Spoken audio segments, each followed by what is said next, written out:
अगर आप इंडिया में हैं तो आपने कई बार सुना होगा, क्या आपके पेस्ट में नमक है, क्या आपके पेस्ट में चारकोल है, क्या आपके पेस्ट में हल्दी है।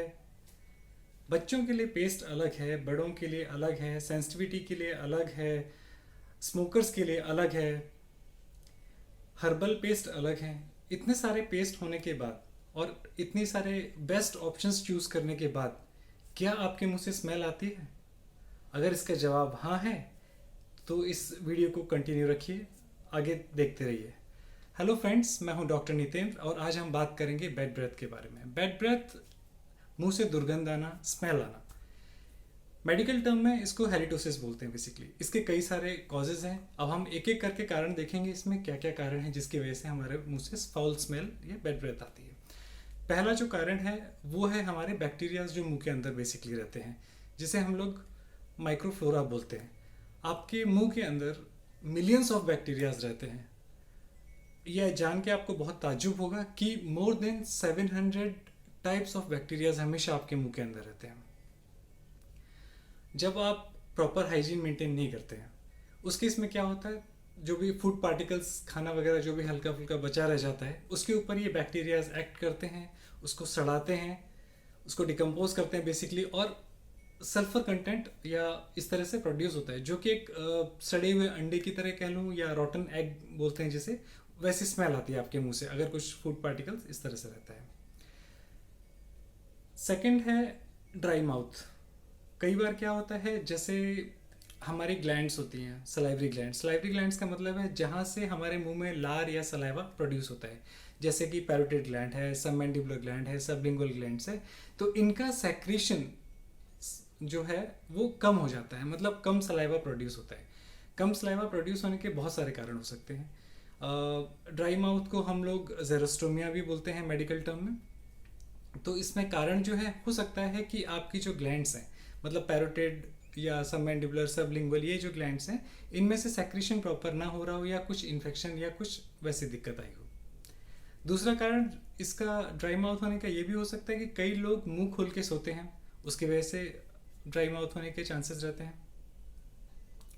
कई बार मेडिकल मेडिसिन वगैरह जैसे दी जाती हैं अगर आपको हाइपरटेंशन के लिए, कहने का मतलब अगर आपको ब्लड प्रेशर है तो ब्लड प्रेशर के लिए आपको मेडिसिन दी जाती हैं। कई बार आपको बहुत ज़्यादा एंग्जाइटी होती है तो एंटी एंग्जाइटी के लिए कह लीजिए, या फिर कई बार आपको नींद नहीं आती है उसके लिए अलग से मेडिसिन देनी पड़ती हैं। कई बार एंग्जाइटी कंट्रोल करने के लिए या डिप्रेशन को कंट्रोल करने के लिए आपको जो मेडिसिन दी जाती हैं उन मेडिसिन का साइड इफेक्ट होता है जिसकी वजह से जो आपका सलाइवा प्रोड्यूस हो रहा है, जो थूक बन रहा है, वो लार जो बन रही है वो बहुत कम प्रोडक्शन होता है। और लार हमारे लिए बहुत ज़रूरी है मुंह के अंदर। वो क्या करती है, एक तो वो पूरा मॉइस्ट करके रखती है, आपके मुंह को गीला करके रखती है बेसिकली, और उसके अंदर सलाइवा के अंदर कई सारे अच्छे एंजाइम्स होते हैं जैसे कि लाइसोजाइम। ये क्या करता है, जो बैक्टीरियाज मुंह के अंदर हैं उसके ऊपर एक्ट करता है और उनको किल करता है। जब मुंह के अंदर सलाइवा कम बनेगा तो बेसिकली जो हमारे अच्छे एंजाइम्स हैं जो बैक्टीरिया को किल करेंगे वो नहीं कर पाते हैं। अब इसके लिए अच्छा कुछ और कंडीशंस हैं, जैसे कि अगर आप मान लीजिए कीमोथेरेपी या रेडियोथेरेपी आपने करवाई है सपोज, या किसी रिलेटिव ने करवाई है, तो ऐसे केसेस में भी जो ग्लैंड्स वगैरह हैं वो सेक्रेशंस नहीं करते हैं या नाम मात्र के लिए सेक्रेशंस करते हैं। तो ऐसे केसेस में बहुत प्रोन होते हैं, उनको कैविटीज़ होने के चांसेस ज़्यादा रहते हैं और इस तरह की कंडीशंस आती हैं। अब उसको प्रिवेंट कैसे करें हम? तो प्रिवेंट करने के लिए आप ये कर सकते हैं कि एक तो शुगर फ्री चॉकलेट्स, कैंडीज या फिर च्युइंगम्स आती हैं बिना शक्कर के बेसिकली। तो ऐसे च्युइंगम्स और उनको अगर आप यूज़ करेंगे, च्यू करेंगे, तो उससे क्या होता है, आपकी जो ग्लैंड्स वगैरह हैं ये स्टिमुलेट हो जाती हैं और सलाइवा और प्रोड्यूस होता है। अब जैसे जो केसेस थे जिसमें रेडियोथेरेपी वगैरह की गई है या कीमोथेरेपी की गई है, तो ऐसे केसेस में बहुत कम चांसेस होते हैं कि वो उतना प्रोडक्शन कर पाएँ। तो ऐसे में आर्टिफिशियल सलाइवाज आते हैं। अगर आप अपने डेंटिस्ट के पास जाएंगे तो आपको प्रॉपर्ली गाइड करेंगे कि आर्टिफिशियल सलाइवा आप यूज़ कीजिए, और हर थोड़ी देर के बाद में आपको मॉइस्ट रखना ज़रूरी है, तो पानी सिर्फ एक एक करके घूंट पीना पड़ेगा बेसिकली इस तरह से। एक रीज़न ये भी है कि जो लोग डेंचर्स यूज़ करते हैं, वो चाहे पार्शियल डेंचर हो या फुल डेंचर हो, मतलब जो बत्तीसी या जबड़ा जो बनाते हैं, बाबा लोगों के लिए हम लोग बनाते हैं, तो वो भी अगर वो हाइजीन मेंटेन नहीं रखते हैं तो क्या होता है, प्रॉपर क्लीन नहीं हुए तो उसके अंदर भी बैक्टीरियाज की क्लियर फॉर्म हो जाती है। तो ऐसे केसेस में क्या करें, डेली रात को इनको निकाल के पानी में रख दें डेंचर्स को, सुबह जब उठें तो इसे इन्हें क्लीन कर लें। लेकिन टूथपेस्ट मत यूज़ कीजिएगा, इसके लिए अलग से टैबलेट्स आती हैं जो क्लीन डेंचर क्लीनिंग टैबलेट्स आती हैं बेसिकली, आप वो यूज़ कर सकते हैं। या फिर नॉर्मल अपना जो लिक्विड वॉश जो भी आता है, विम लिक्विड और समथिंग लाइक दैट, आप उससे भी डेंचर्स वगैरह क्लीन कर सकते हैं। अगर पेस्ट वगैरह यूज़ करेंगे वो थोड़ा सा एब्रेसिव होता है, वो क्या करेगा, जो आपका डेंचर है उस पर निशान वगैरह आ सकते हैं, थोड़ा खुरदरापन आ सकता है, तो आप वो चीज़ अवॉइड कर सकते हैं। अब नेक्स्ट एक और कारण हम जैसे कि कुछ फूड पार्टिकल्स, मतलब फूड भी है, जैसे कि हम जो खाना क्या खाते हैं, खाने में जैसे कि अगर मान लीजिए अगर आप गार्लिक ब्रेड बहुत पसंद है आपको, या गार्लिक के पराठे बहुत पसंद हैं, ठीक है, मतलब कि प्याज और ओनियन बेसिकली, सॉरी, गार्लिक और ओनियन, लहसुन और प्याज की बात कर रहे हैं, ये बहुत ज़्यादा अगर आप कंज्यूम करते हैं तो इसमें भी चांसेस रहते हैं बैड ब्रेथ आने के, क्योंकि इनके अंदर भी सल्फर कंटेंट काफ़ी ज़्यादा रहता है।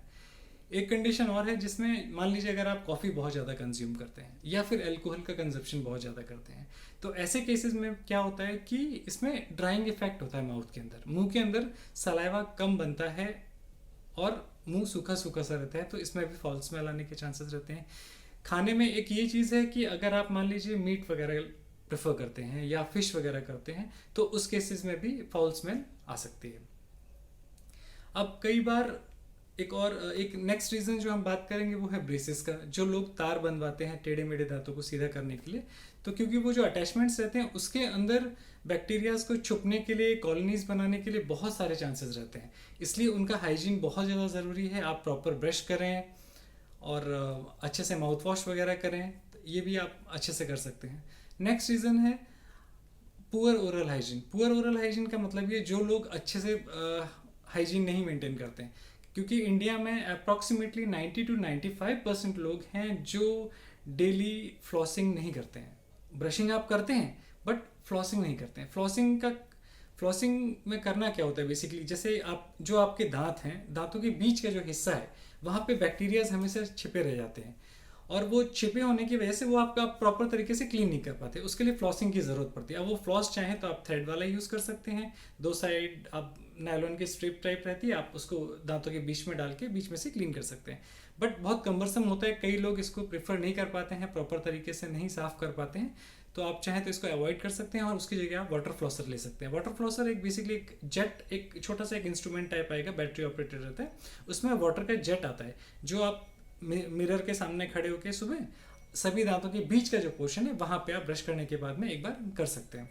और ब्रशिंग जो है वो आप ट्वाइस, 2 बार ज़रूर करें, फ्लॉसिंग ज़रूर करें, क्योंकि जो हाइजीन लोग मेंटेन नहीं रखते हैं उसकी वजह से पायरिया वगैरह की शिकायत शुरू हो जाती हैं, गम्स में प्रॉब्लम आना शुरू हो जाती हैं, और फाउल स्मेल उसकी वजह से भी काफ़ी ज़्यादा आती है। जिनको पायरिया की शिकायत होती है उनके दांत हिलने लगते हैं, क्योंकि जो सपोर्टिंग बोन है दांत को जो पकड़ती है हड्डी, वो भी कई बार कम हो जाती है, जो बैक्टीरियाज की कॉलोनीज बनती हैं, टार्टर बनता है, उसकी वजह से।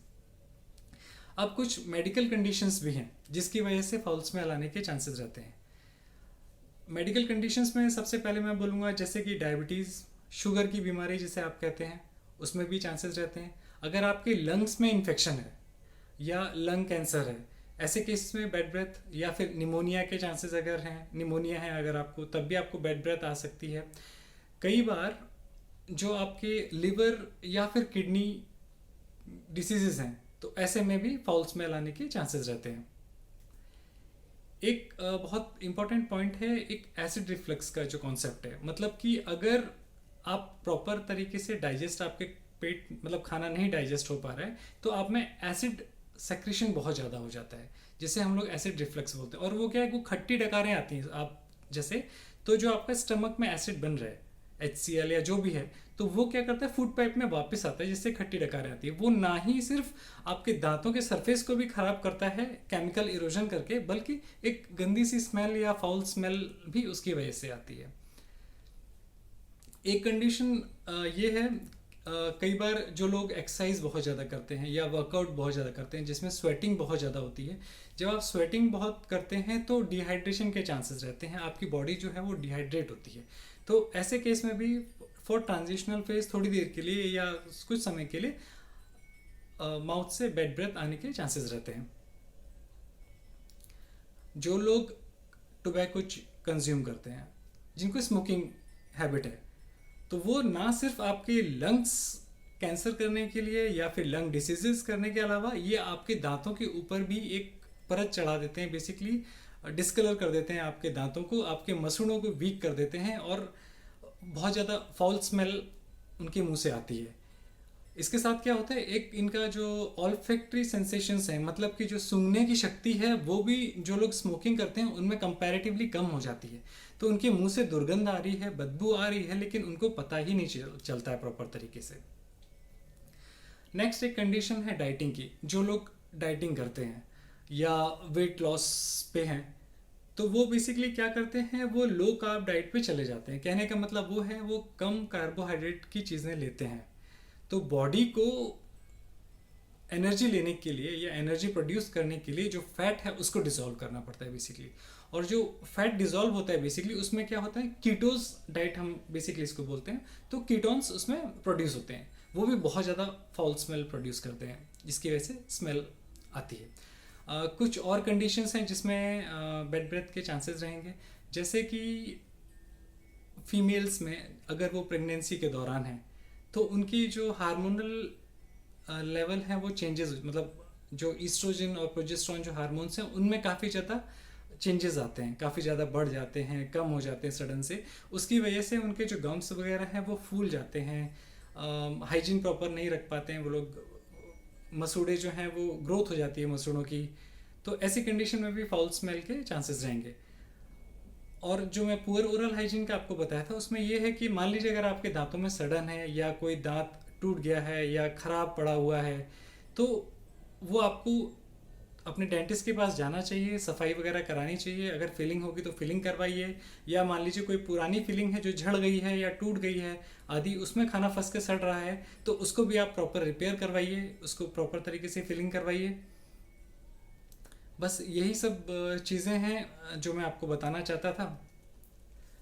अगर ये वीडियो मेरा आपको नॉलेजेबल लगा हो, इससे आपको अच्छा ज्ञान मिला हो, तो मेरे वीडियो को लाइक ज़रूर कीजिएगा, सब्सक्राइब ज़रूर कीजिएगा और हाँ, बेल आइकन ज़रूर दबाइएगा। Thank you so much.